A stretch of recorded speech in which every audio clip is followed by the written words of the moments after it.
Keep yourself in the loop of everything football on the Golden State Media Concepts Football Podcast. The latest news on and off the field, be it college football, Big Ten, SEC, Big 12, Pac-12, ACC to the NFL. We've got you covered. Listen to the Golden State Media Concepts Football Podcast.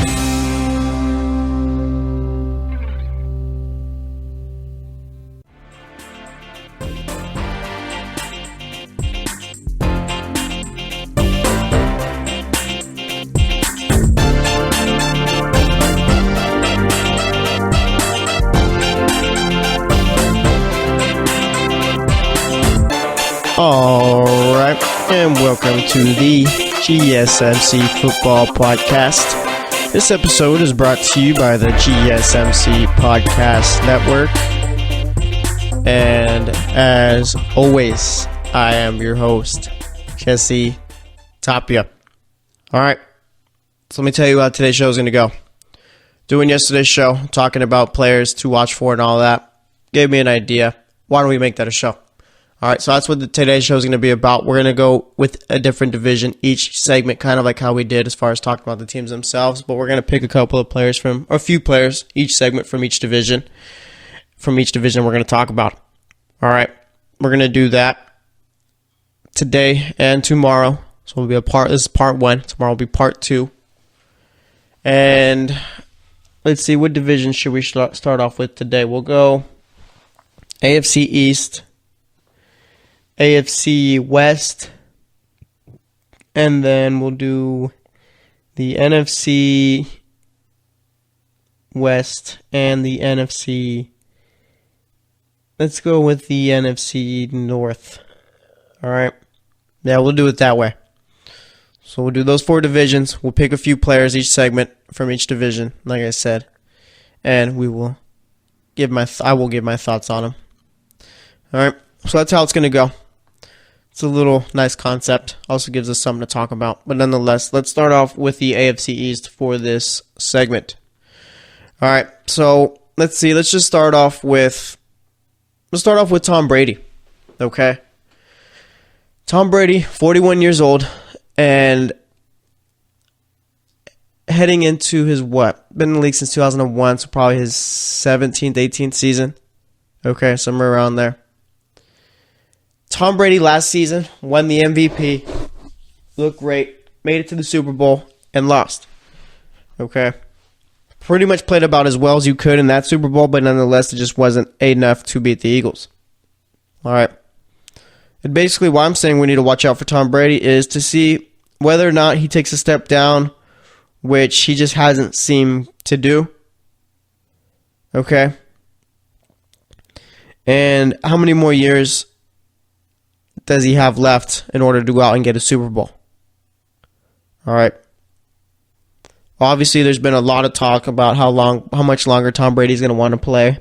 Okay, he's come out and said before that he wants to play till he's 45, and I think that just gives him room.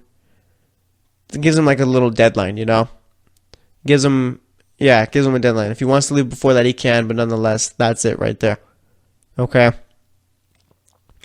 And I think with him saying he wants to play till he's 45, that also keeps the media off his back a bit, because I think the media is just going to assume, oh yeah, he's going to play till he's 45 or whatnot. But like I said, I think Tom Brady probably only has about 2 more years left in him, okay, before he calls it quits. And now it's just more so, are they going to be able to go out and win a Super Bowl this season, or is the AFC finally going to pass them up? Okay. Last year, the AFC couldn't pass them up. The Jaguars came close, lost to them in the AFC Championship game. Obviously, like I said, they lost in the Super Bowl. But nonetheless, has there been any team right now in the AFC that's kind of showed you, yeah, they can challenge the Patriots, kind of gotten better? All right. The Jaguars are a team who could, but I'm not sure if they're going to have the same kind of season they had last year. I think they will win their division, but as far as the dominance, I'm not sure it's going to happen like that. All right.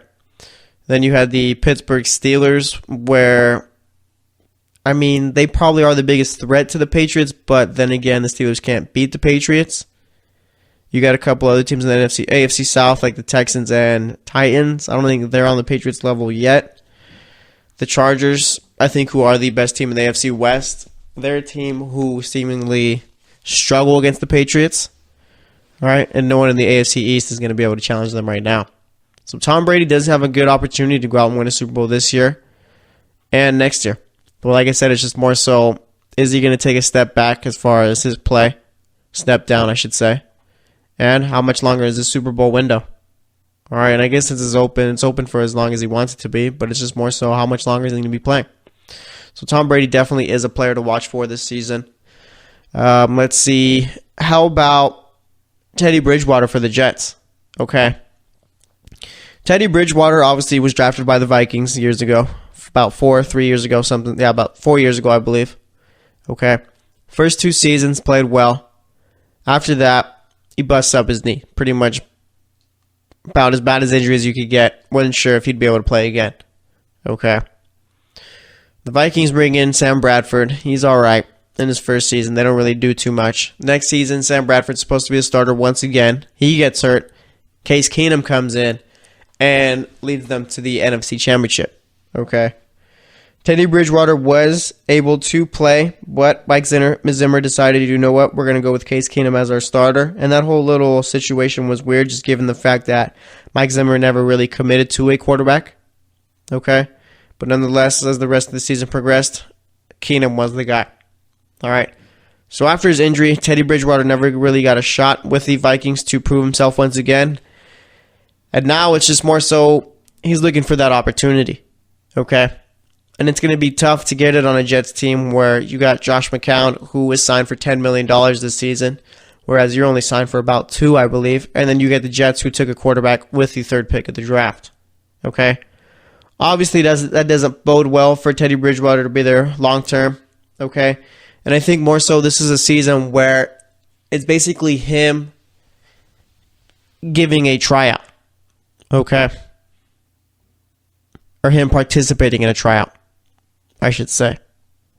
All right. And I don't really put too much stock into these reports, but can't just seem to help it with Teddy Bridgewater. But I guess he has looked good in OTAs, throwing the ball well, moving around well. But it's just a point where, like I said, this is OTAs. This is players pretty much playing football in shorts, and you really can't take too much from it. Okay. Once training camp comes and we see how Teddy Bridgewater looks in the preseason, then I guess we'll have a bit of an idea. And even then, so if Bridgewater comes out and plays well in preseason, I mean, that does give him some trade value for a team who possibly, let's see, the team has a quarterback, he gets hurt, and they don't really have a backup who's good enough to lead them. Maybe you go out and you trade for a guy like Bridgewater. All right, just throwing stuff out there. But yeah, Bridgewater definitely is a guy that I got my eye on right now. Okay. And now you're just more so waiting to see whether or not he could become a starter once again in the NFL. Because it's not like Teddy Bridgewater was bad when he was with the Vikings, and that's why he's not playing. It's just he hasn't really gotten a shot since he came back from his knee injury. All right, and I do think that Teddy Bridgewater could do a job somewhere with a decent team, but it's just more so now you got to be patient and wait to see what ends up happening. All right. And for the Bills, I guess mine would be A.J. McCarron. Okay. I know we're going real quarterback heavy here, but it's the AFC East, and that's what that division usually is about, at least for one team. But nonetheless, A.J. McCarron is also a guy I'm looking to watch out for the Bills. All right. McCarron hasn't really had much of a shot in the NFL. We've seen glimpses of him. He started a couple of games. All right, started a playoff game. He looked all right. And he started a couple of regular season games and looked okay there. But more so, that's what everyone's waiting to see. How good he does with the Buffalo Bills. You had the Buffalo Bills who traded up for the 7th pick to take a guy like Josh Allen. Obviously, if you're trading up, that means you desperately want that player or you need that player. And obviously, if you're A.J. McCarron, they took a quarterback, so you can't really be too secure as far as your job. All right. And with McCarron, like I said, it's just more so now we're waiting to see what kind of quarterback he truly is. McCarron has showed flashes of what he could be over in Cincinnati, but obviously you're not going to be starting over Andy Dalton. And he's just been waiting for his shot. Cincinnati kept him a whole lot longer than they needed to. McCarron filed a grievance, won, got cut, and obviously ended up with the Bills. And I think for McCarron, it's going to be tough for him given that Buffalo doesn't do a really good job as far as the way they handle quarterbacks. For example, Tyrod Taylor. Okay, so McCarron could go out and play well, but it's just the first thing that Buffalo sees where he makes a mistake, boom, they could pull him. Okay. And with McCarron, I'm not really sure what he's playing for here. Okay. Is this kind of like a Teddy Bridgewater situation where he does have an opportunity to maybe show the other teams that he could be a starting quarterback in this league? Is there a spot for him long-term in Buffalo, which I don't think there is? Or more so, is he just a guy who we're going to find out isn't that great of a quarterback? All right. Adrian McCarron could do well with the Bills, but it's just he's not really set up to succeed over in Buffalo. Okay? Like I said, you can only give the ball to LaShawn McCoy so many times. Eventually, you're going to have to look at your receivers, and when he looks up at his receivers, it's not going to be very pretty. Okay? So it's going to be very interesting to see how McCarron does with the Bills and how it affects his career going forward. And then you got Miami where, let's see, who's a player to watch for that team? I'd say it's Devontae Parker. Okay. Devontae Parker got drafted in 2015. Was supposed to be the guy who they pair with Jarvis Landry. Obviously, Landry's gone and now in Cleveland. And with Parker, he's been a bust so far for the Dolphins, I'd say. Okay, he's shown what he could do, but more so hasn't put it together at all. Okay. Chris Chambers, former Dolphins receiver, has offered his help to Parker. Parker seems like he doesn't want to have any of it. All right, but more so, I mean, this is going to be Parker's, his fourth year, I believe. And this is it for him right here. If he doesn't play well, there's not going to be a spot for him on the Dolphins after this season. Okay? Devontae Parker finally needs to step up. The excuse for him has been made pretty much he's been injured all the time, and there's no real targets for him to go to him because you had Jarvis Landry and Kenny Stills out there. Now Parker's going to be treated as if he's the number one receiver on the team. All right, he's going to be getting those targets. But is he going to be able to make the most out of them? I'm not sure. Okay, like I said, he hasn't really been the first-round pick that Miami thought he'd be. Okay? So, if he doesn't play well this season, I mean, he could just find himself, I don't want to say out of the league, he'll probably find himself on a team, but it's just more so, will he find himself in a better situation than this? I'm not too sure. All right? But either way, I'm going to wrap it up here. Next up, we're going to be talking about we'll talk about the NFC West. Yeah, we'll do the NFC West next. So stay tuned, and I will be right back. Are you looking for help for your fantasy football team? Check out the GSMC Fantasy Football Podcast. Get today's best advice on who to start, who to sit, even who you should draft. From sleeper picks to red-hot lineups, they got it all covered for you. That's gsmcpodcast.com/fantasy-football-podcast. We'll cover traditional leagues, dynasty, PPR, even IDP leagues. When you need fantasy help, there's just one show to hit up. Don't forget to like them on Facebook and follow them on Twitter. Visit gsmcpodcast.com for more info.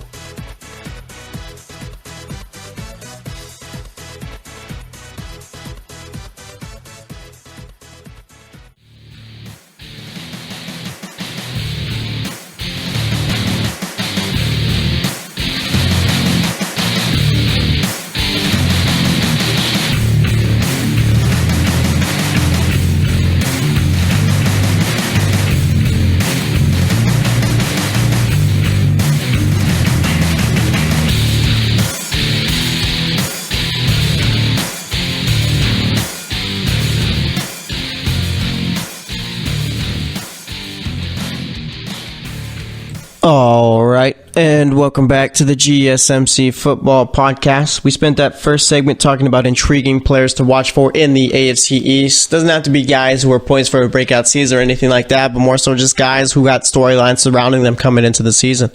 All right, we talked about AJ McCarron, Teddy Bridgewater, Tom Brady, and Devontae Parker. For this segment, we're going to be talking about teams in the NFC West. Yesterday, we talked about Brandon Cook, so I probably won't be talking about him. I'm going to try and find a different player for the Rams. But nonetheless, we'll be talking about players from the 49ers, obviously the Rams, the Cardinals, and the Seahawks. All right. So let's get into that. Who do we want to start off with? Let's start off with Brandon Marshall. Okay. Brandon Marshall, obviously 34 years old, coming off of a season-ending injury that he suffered with the Giants. Okay, even with the Giants before he got hurt, didn't really look too good. And Now it's just more so he's playing to save his NFL career. Okay. Marshall's been a very good receiver in the NFL during his time. Okay, at a couple of points during his career, he was a top 5 receiver. I don't think he's necessarily a Hall of Fame receiver, just given that he doesn't have the postseason accolades or anything like that to go add to his resume. It's just more so stats of him being a very good receiver over his NFL career. All right, but nonetheless, now he's over with the Seahawks. Like I said, 34 years old, coming off of a season-ending injury. Not too many players make it back from that, okay, especially at that age.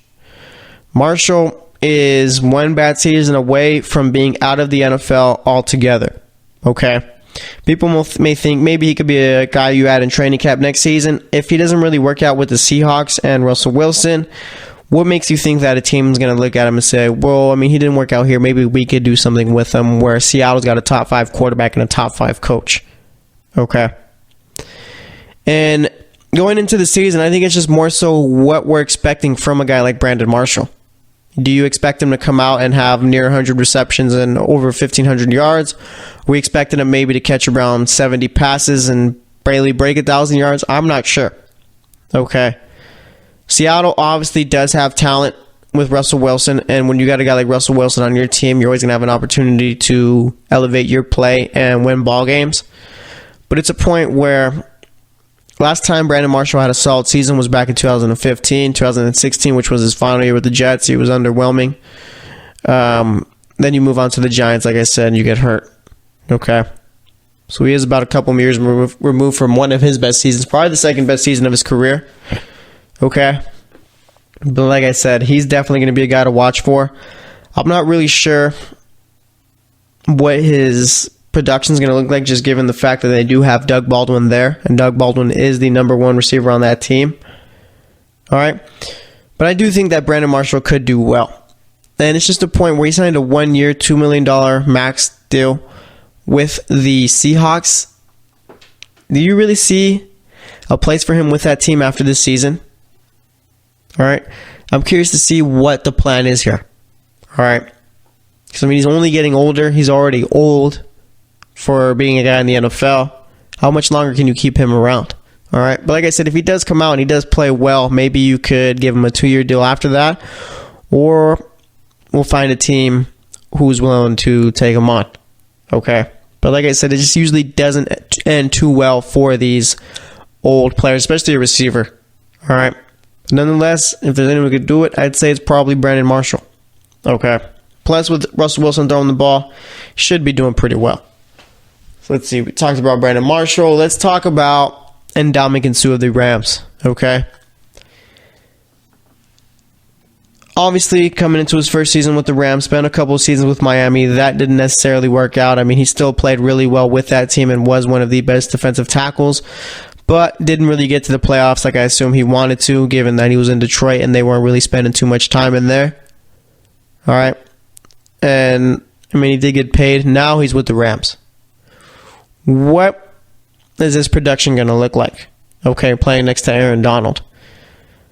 This is a thing where if you're an offensive line, you can't go and double Donald because you'll leave Sue one-on-one. You can't go and double Sue because you'll leave Donald one-on-one.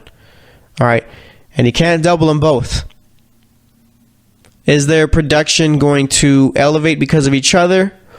Or is it going to balance out because they're playing with each other? And, I mean, there's only so many sacks, quarter one stops, and all that to go around.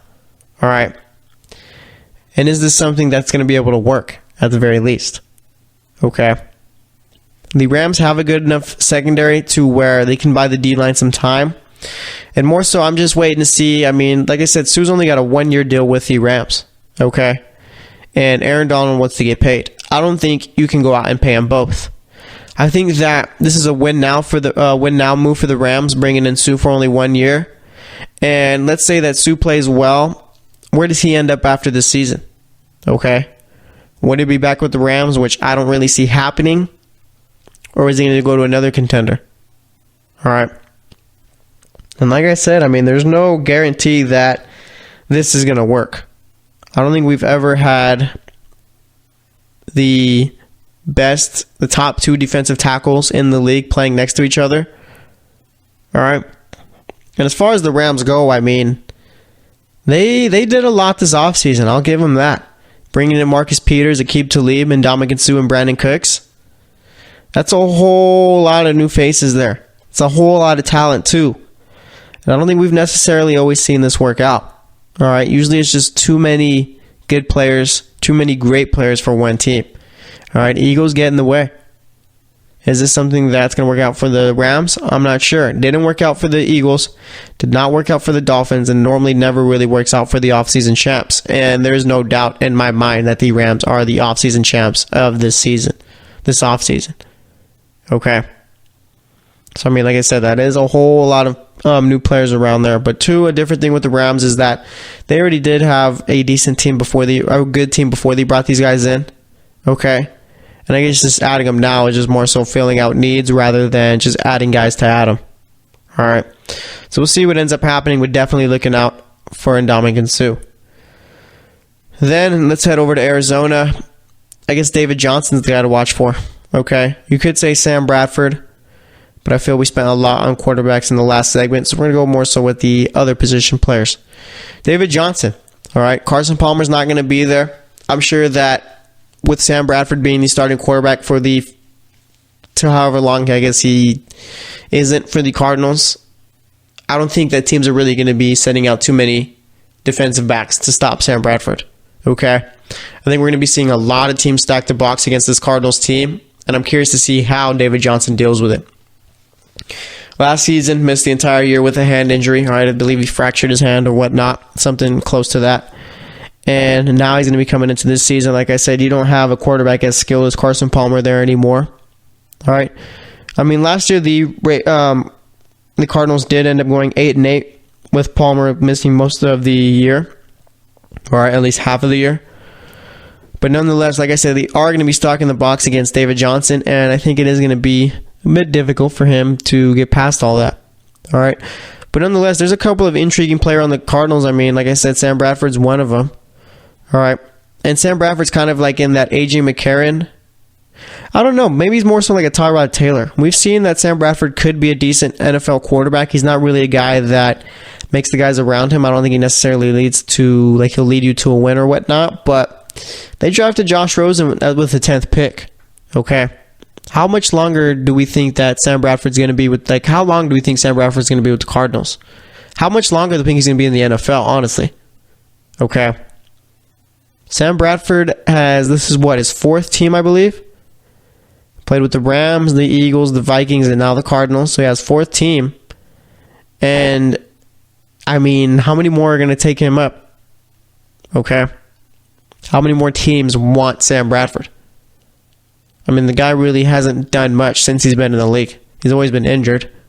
All right. As they say, the best ability is availability. Bradford doesn't have any availability. Okay. And he's not a guy he doesn't have a rocket arm or anything like that. He's a safe quarterback. This could be it for Sam Bradford right here. He doesn't play well, or hopefully not, but let's say he gets hurt possibly. Rosen comes in, plays well. I mean, like I said, who's going to want Sam Bradford after this year? So he and a lot of other quarterbacks got a lot of issues. Not issues, but things they got to figure out as far as their career going forward. All right. And then as far as the 49ers go, the guy to watch for is easy. It's Jimmy Garoppolo. Okay, he's only had about, 8 real NFL starts. And has looked good in all of them. He's 8-0. But now he's going to be playing his first 16-game season, full season. All right, there's tape on him. Is he going to be able, what kind of quarterback is Jimmy G going to be? The way he's looked, seems he's going to be a very good quarterback. Okay?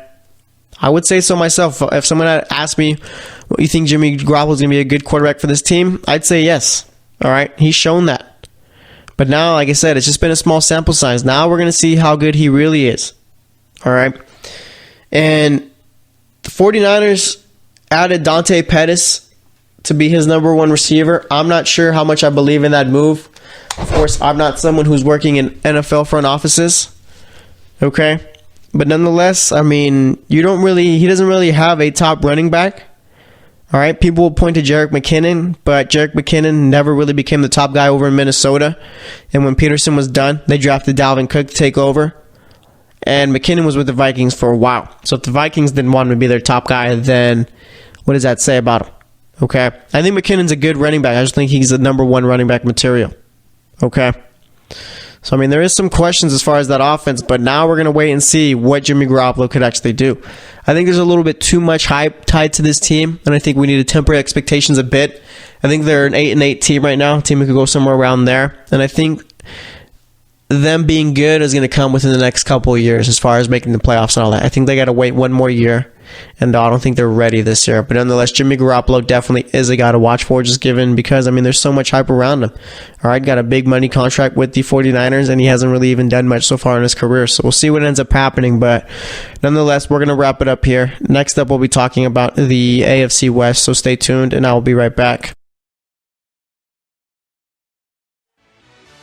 Check out the show that's built on the MMA. From the UFC to extreme cage fighting, they got the fights covered. Check out the GSMC MMA podcast. Get the latest news on past or upcoming fights. Join us as we talk to and about some of the biggest names in the MMA, past, present, and future. When it's the fight game, there's just one show to check out. GSMCpodcast.com/MMA-podcast. Don't forget to like them on Facebook and follow them on Twitter. Visit GSMCpodcast.com for more info.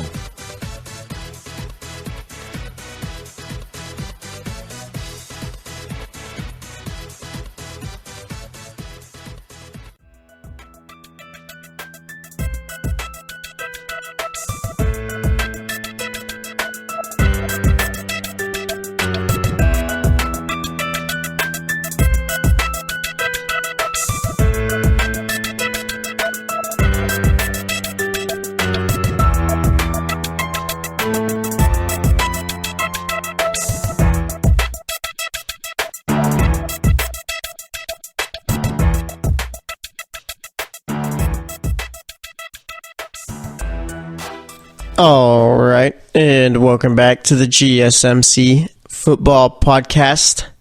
So far, we've talked about intriguing players in the AFC East and the NFC West.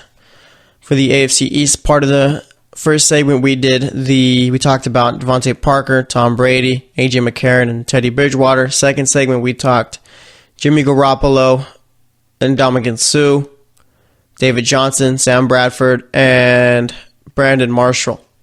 All right, now we're going to head over to the AFC West, where there is plenty of intrigue. And let's start off with, how about Case Keenum? Okay. Case Keenum has been in the league since 2011, I think, or 2013. Never really got a true shot in the NFL until he made it up with the Vikings. All right, Sam Bradford goes down, like I said. Keenum comes in and pretty much just runs with that starting job. Okay. Bridgewater is able to play. Zimmer makes Keenum the starter still. Okay. And he gets them all the way to the NFC Championship game where they get blown out, but nonetheless, I don't think anyone really expected Case Keenum to make it that far. All right. And now we're at a point where can Keenum do it this time, but with the Broncos? And I'm not necessarily, when I say can Keenum do it, I'm not necessarily saying can he take them to the AFC Championship game, but can he be the quarterback that we saw last season? All right. Because I don't really do well as far as trusting one-year wonders.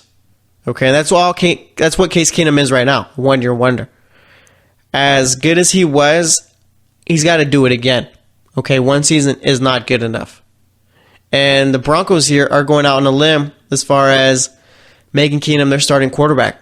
Okay, I don't believe they took a quarterback in the draft, and at least they didn't take one high enough to where he could possibly challenge Keenum for that starting job. All right, this is Case Keenum's team this season. And one plus for Case Keenum is that he does have talent on that offense. Okay, I will give the Broncos that. You still got Demaryius Thomas. You got Emmanuel Sanders. You also got Cortland Sutton that you drafted. And then you got a dynamic running back in Devontae Booker now that you got rid of C.J. Anderson. Okay?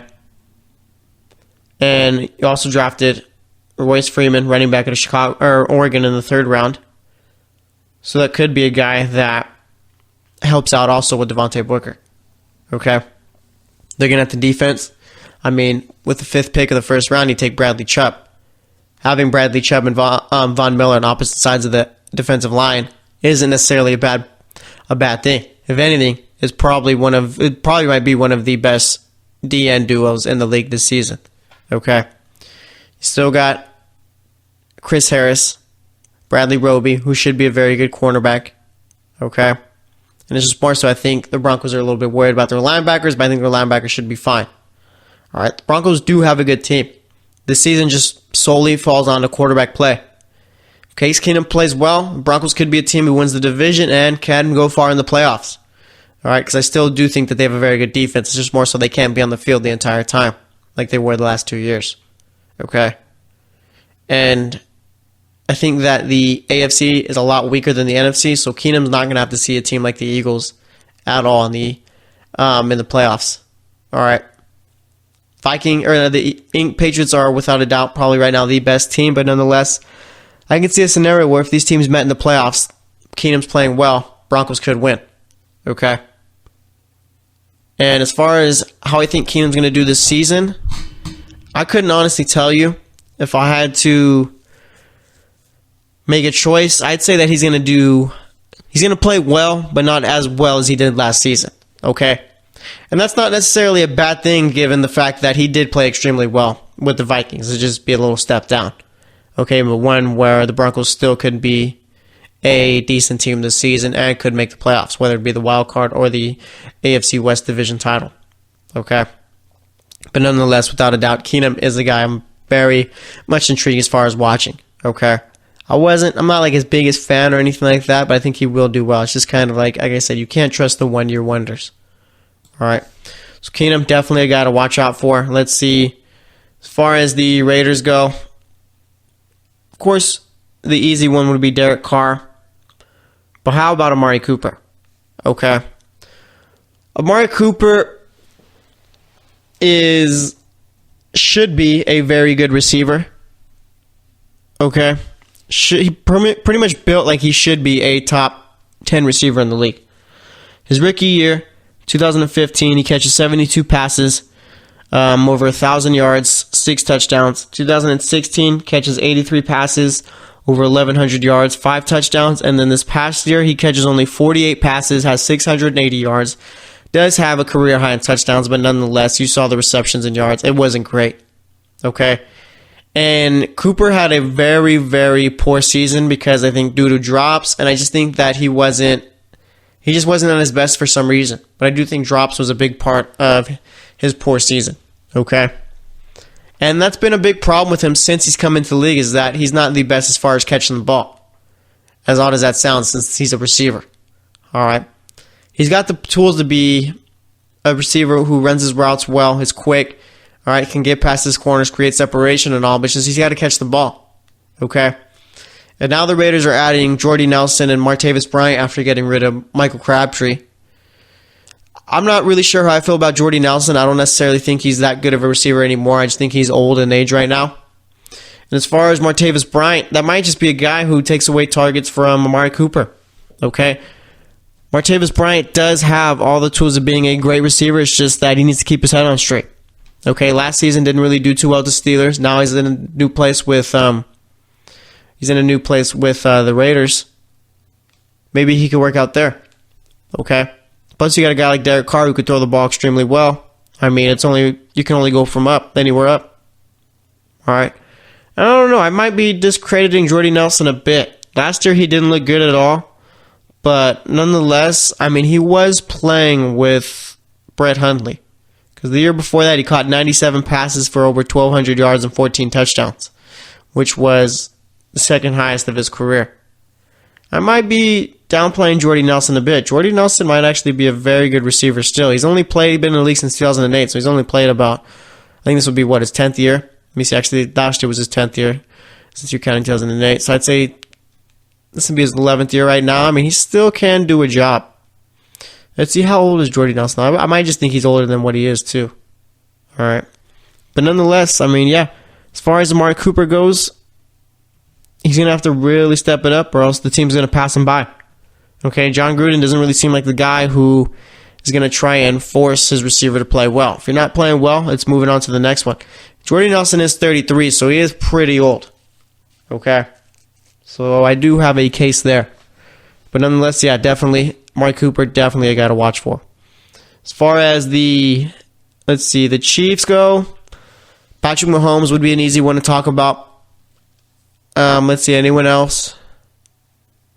Let's talk Pat Mahomes, okay? We talked about him yesterday as far as him not accepting endorsements and all that. We're not really going to touch too much on that. But nonetheless, Patrick Mahomes is the player that could put this team in the playoffs or keep them from making the playoffs. Okay, meaning that if he plays well this season, they're a playoff team without a doubt. If he looks like a rookie, okay, even though it's a second season, but obviously didn't play at all last season. So if he's making those rookie mistakes and all, they don't have a shot. Okay, this team's future solely rides on the shoulders of Patrick Mahomes. And like I've mentioned before, Andy Reid has always been a guy who has done well as far as coaching quarterbacks. So I do believe in Mahomes there. But it's just more so, like I said, that's what this Chiefs season rides on. Also, their defense, last year they weren't as good as they've been. All right, added a lot of new pieces in the draft, so we'll see if those guys are able to contribute early on. But nonetheless, I mean, Mahomes has guys like Tyreek Hill, Kareem Hunt, and Travis Kelce, so he does have the weapons on offense to help him be successful. It's just more so it's on Patrick Mahomes, I guess, to get the ball to him and play well. All right, but he's got a cannon of an arm, and he's got all the makings of being a solid NFL quarterback, so we'll see if he's able to do it this season.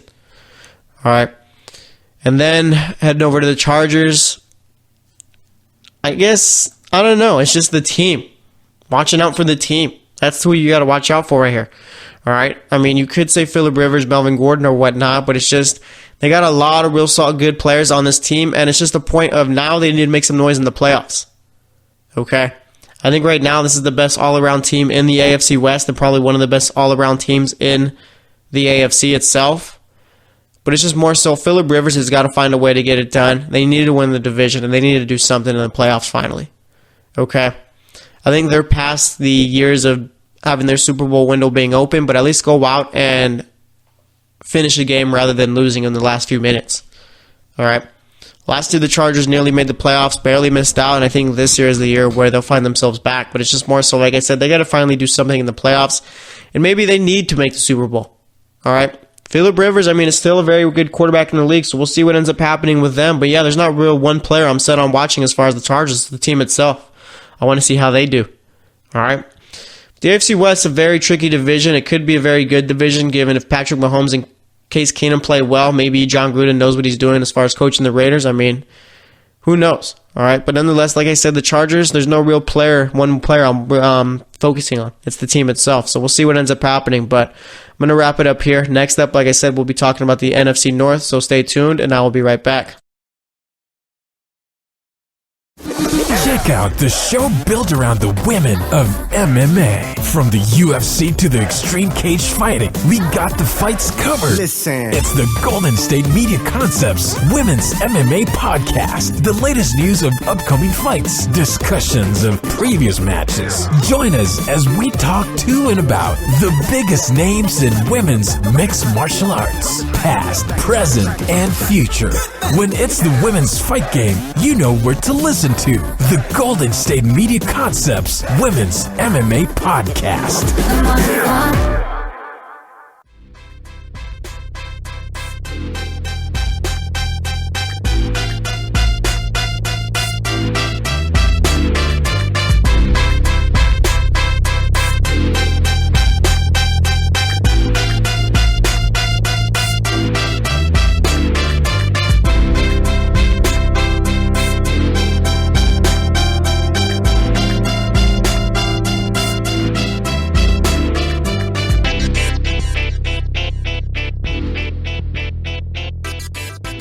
All right, and welcome back to the GSMC Football Podcast. So far, we've talked about a few players from the AFC East, a few from the NFC West, and a few from the AFC West. Now we're going to be talking about a few players from the NFC North. All right. And I think that this is one of the best divisions in football here going into the season. I think there's a lot of good teams. I think the Lions, Packers, and Vikings are all teams who could make the playoffs this season. And the the Bears are a team who are going to improve big time this season. All right. And I think now it's just more so seeing who's going to end up coming away with the division as the division winner. All right. Will it be Kirk Cousins and the Vikings? Will it be Rodgers and the Packers? Or maybe could it possibly be Stafford and the Lions? I have no clue. Okay. But nonetheless, let's get into it. Let's start off with the Lions. Okay. Probably the more forgotten team of this division, given that they've never really done anything. And they always just seem to disappoint. But nonetheless, I mean, a player to watch for here is Matt Stafford. Has amazing stats as a quarterback in the league so far since he's been drafted. Okay? The only problem with Stafford is that he's never been a quarterback. He doesn't have the playoff accolades. Okay? I think that he does have Hall of Fame stats, but eventually he needs to start winning some playoff games and maybe might need to make a Super Bowl. Okay? And with Stafford, it's more so before with his teams, he never really had enough. Okay? Meaning never really had a great coaching staff. Running back position has never really been something that they've done well with. And they just never really had a complete team. Okay, of course, you've had guys like Megatron come through there and all that, but nonetheless, I don't think they've really had a good enough team in order to make it to the playoffs. At least do well in the playoffs, okay? And I think now is their time to go out and do that, okay? I think Matt Patricia was a real good hire for this team. I think he can bring some order into this team, and I think they pretty much, I don't want to say they're going to do the whole Patriot way type of thing, but there's going to be some order in this organization. Okay, and looking at the running back situation right now, it's not necessarily the best, but I mean, you do have some talent. You got LeGarrette Blount, who has done well the last couple of seasons. They drafted Kerryon Johnson out of Auburn, rookie there. He could get some time. You still got Theo Riddick and Amir Abdullah, who, I mean, are pretty solid out the backfield still, but there's no real true number one running back on that team yet. As far as the receivers, I think they got one of the best receiving corpses in the league. All right, I like Marvin Jones. I like Golden Tate. And I think that Kenny Golladay is going to have a real solid season this year. And I like their defense too. All right, I think this is probably the most complete team they've had in a while. And it's just more so now they got to put it together. And that all starts with Matt Stafford. Okay? I think Matt Stafford is a fringe top 5 quarterback. Maybe number 6 right there. But of course, that's why I said fringe top 5. All right, and I think it's time that he finally starts getting those playoff accolades. Should be a guy who's making the playoffs year after year, at least having an opportunity to make the playoffs year after year. I really think the Lions have underachieved with him at quarterback. And I don't necessarily think it's entirely his fault, but they do have to get the job done this season. All right. So we'll see if they're able to. But nonetheless, I mean, as far as the other teams in that division, how about Jimmy Graham? Okay. Jimmy Graham last year caught 10 passes with Seattle, or 10 touchdown passes with Seattle. All right. But nonetheless has not played the same way that he did in New Orleans. Has not been that same player. Okay. I figured that when he was traded to the Seahawks, he was going to be very good. And, I mean, that was going to be one of the best 1-2 duos there. Him throwing, Russell Wilson throwing to him. More so, it never was really put together. And eventually, Graham was left. Now he's playing for the Packers. I'm not really sure that we can expect him to ever return back to his Saints form. And I'm not really sure what to think as far as his production for this season. Okay? You do have Devontae Adams already there, who is your number 1 receiver. Okay, Randall Cobb, who could still do well. And you never know, they could always bring in Dez Bryant. Okay? I'm not sure how many targets are going to be able to go around for everyone. And I'm just curious to see how it affects Jimmy Graham's production. Is he going to put up 10 touchdowns this season? I doubt it. I'd put the over-under at about 8. I think that's fair. All right.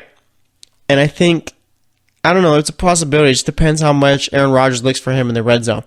Okay. And the Packers really haven't had a solid tight end in a while. I don't think Rodgers ever really had a solid tight end. Maybe Jermichael Finley when he was there. But more so since then, they've been looking for one. All right. And with the Packers, I mean, it's a point where last year you really were kind of handcuffed because you had Brett Hundley being your quarterback, and Brett Hundley necessarily isn't the greatest quarterback, should I say. All right. Now you get Rodgers back, but you're coming back to an NFC North where you're not the dominant team anymore. Okay, you're not even the best team in your own division. That's the Vikings. How are the Packers going to be able to deal with that? Okay, now it's more so not just a easy couple of wins every year versus each of your division teams. Now more so these teams have gotten better, and you're even going to have to compete against teams like the Bears. Okay, but Jimmy Graham definitely is a guy I'm looking forward to watching. Definitely paying attention to him, just given the fact that I want to see what kind of 1-2 duo he's got with Aaron Rodgers, how good they could possibly be. But of course, like I said, I would never expect him to return back to his New Orleans Saints form. I think that's a bit unfair, and I don't think that's ever going to happen again. Looking at his stats, like I said, last year, he could catch 10 touchdown passes. He caught 57 receptions, 520 yards, 10 touchdown passes. Receptions was his second lowest since he's been in Seattle, which was 2015 when he had 48 there. 2016, he caught 65 passes, 923 yards, 6 touchdowns. That's obviously a lot more production there. All right. And looking at him with the Saints, he had 2,000-yard seasons. One season where he caught 85 passes, 982 yards, and then 9 touchdowns. So I don't think he's ever going to get back to that. But nonetheless, he could step up with Rodgers. So we'll see what ends up happening. All right. Then we head over to Chicago. Chicago's a team where I don't think they're going to make the playoffs or anything like that. But I think they will be a team where it's more so they're in the hunt for the wild card spot. Okay, I don't necessarily think they'll make that wild card spot, but they will be in the hunt for a little bit. All right. And I'm looking forward to seeing how Mitch Trubisky does. Okay, last year I don't think he really had much of an opportunity to excel. John Fox just straight up refused to throw the ball sometimes with him. And I think this year we're going to see an offense more opened up for Trubisky to go out and succeed. Okay, I like Matt Nagy being the head coach. I like them bringing in Mark Helfrich. And I like the offensive firepower that they got. I think Jordan Howard's a top 10 running back, or near top 10 at least. All right. Allen Robinson, I think, is a very good receiver. And I think Anthony Miller, wide receiver out of Memphis, is going to be very good for them too. Plus, you got Taylor Gabriel, where, if you're running kind of like the college spread offense type of thing, he'll thrive out there. All right. But obviously, now we're waiting to see whether or not Trubisky could become a solid quarterback for this team. I think he will, but it's just more so now he's got to put it together. And I'm not really expecting too much in his second season, but more so you just want to see the flashes. You want to see the signs that, yeah, this guy's got it. All we got to do is develop him a little bit more. All right. But as far as the Bears go, they got a very good defense, I think. I think they got a very underrated defense. It's a very young defense, but it's a defense where you're not going to get far with the ball, and they're going to force a lot of turnovers there. All right, and that's going to be a big plus for Trubisky. So we'll see what ends up happening with him. And then for the final team, we got the Vikings, where, all eyes are on Kirk Cousins. Okay, fully guaranteed deal. Played well with the Redskins, never really won much. Now you go into a Vikings team where everything has been upgraded as far as compared to what you were working with in Washington. He's got to at least make the playoffs and win a playoff game in order for this season to be a success. Anything other than that is a unsuccessful season. Okay, and I think them winning the division's a must also. Okay, they do have one of the most complete teams in the NFC, the best team in the NFC North.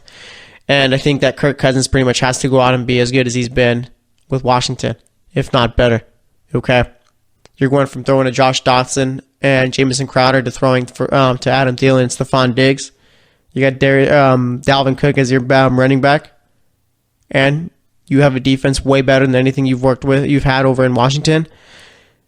He's got to do something. All right, and I think eventually, for as long they got him for 3 years. Okay, they got to make a Super Bowl at least once. And I think that's the goal, isn't it? You already made the NFC Championship. There's only one way to go now up, and that's the Super Bowl. And I think if they don't make the Super Bowl in his first 3 years, then that is unsuccessful. All right, expectations are high. Okay, the Vikings really got to deliver here, especially given that they got blown out in the NFC Championship game last year. So we'll see what ends up happening, but definitely paying attention to those players there. So we're going to wrap up the show here, okay? Like I said, we're going to do a part 2 tomorrow talking about the other 4 divisions that are left. Today we did some players from the AFC East, AFC West, and also talked about some players from the NFC West and NFC North, all right? So thanks for listening to the GSMC Football Podcast. As always, I am your host, Jesse Tapia. I will be back tomorrow, so stay tuned till then, and I will talk to you guys later. You've been listening to the Golden State Media Concepts Football Podcast, part of the Golden State Media Concepts Podcast Network. You can find this show and others like it at www.gsmcpodcast.com. Download our podcast on iTunes, Stitcher, SoundCloud, and Google Play. Just type in GSMC to find all the shows from the Golden State Media Concepts Podcast Network, from movies to music, from sports to entertainment, and even weird news. You can also follow us on Twitter and on Facebook. Thank you, and we hope you have enjoyed today's program.